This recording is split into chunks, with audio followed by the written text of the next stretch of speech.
Нурпресстин жаңылыктар түрмөгү саламатсыздарбы? Улуттук коопсуздук боюнча мамлекеттик комитетинин төрагасы Камчыбек Ташиев мамлекеттик тууну өзгөртүүнү колдой тургандыгын билдирди. Ал бул тууралуу Фейсбуктагы баракчасына жазды. Ташиев кече 26 октябрь күнү президент Садыр Жапаровдун жетекчилигинде Жалал-Абад шаарында Аюп тоосунун боорунда бийиктиги 50 метрди түзгөн Кыргыз Республикасынын желеги көтөрүлгөндүгүн айтып, буларга токтолгон. Мен мамлекетибиздин туусун өзгөрткөндү колдоймун. Күндүн нурундай жаркыраган туубуздун алдында бир муштумдай бирдиктүү бололу, деген Ташиев. Буга чейин өлкө башчы Садыр Жапаров дагы кабар маалымат агенттигине берген кезектеги маегинде тууну өзгөртүүнү колдоорун билдирген болчу.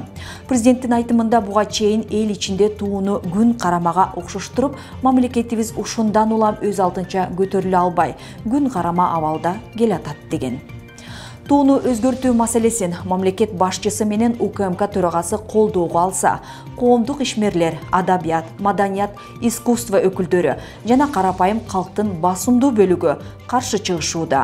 Каршы тарап туунун элементи өзгөрсө, паспорт, унаа номурлары сыяктуу бир катар документтерди да жаңылоо зарыл болоорун, окуу китептерди да кайрадан басылып чыгышы керектигин, дагы башка ушул өңдө бир катар чыгымдарга алып келерин айтышат. Бала-бакча ордуна көп кабаттуу үй салынган KG Group компаниясынын жетекчиси кармалды.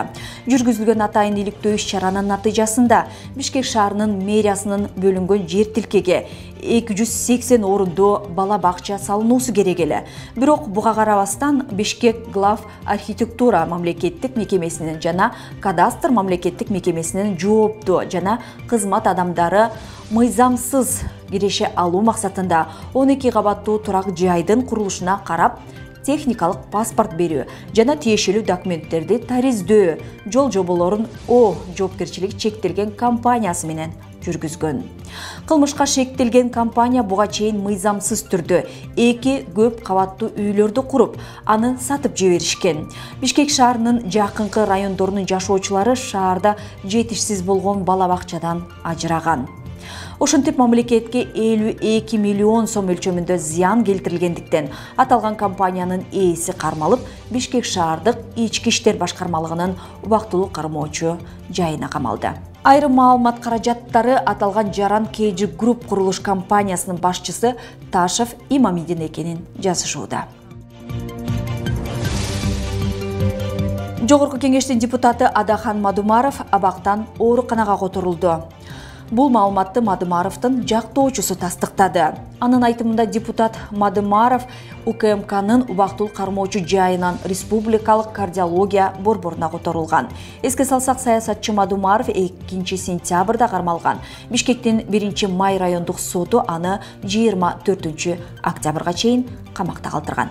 Ички иштер министрлиги Мадумаровка кылмыш жаза кодексинин мамлекеттик чыккынчылык беренеси менен айып коюлганын маалымдаган. Мадумаровка козголгон кылмыш иши тергелип бүтүп сотко өткөнү 10 октябрда белгилүү болгон. Кийинки отурум 30 октябрга белгиленди.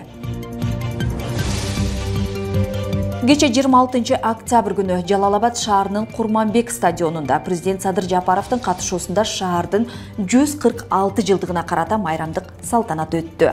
Мамлекет башчысы шаар калкын майрамы менен куттуктап, андан соң жаш боксчулар арасында Азиянын 2 жолку чемпиону болгон Нурадин Рустанбек уулу менен грек-рим күрөшү боюнча дүйнө чемпионатында коло медаль алган Амантур Исмаиловка батирдин ачкычтарын тапшырды.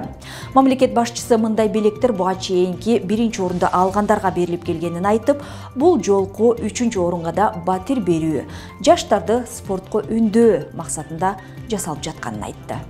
Апта соңуна алынган маанилүү делген кабарлар мына ушулар болду. Нурпресстин жаңылыктарын сайттан, YouTube'дан, Instagram жана TikTok желесинен тапсаңыз болот. Нурпресс чындыктын изи менен.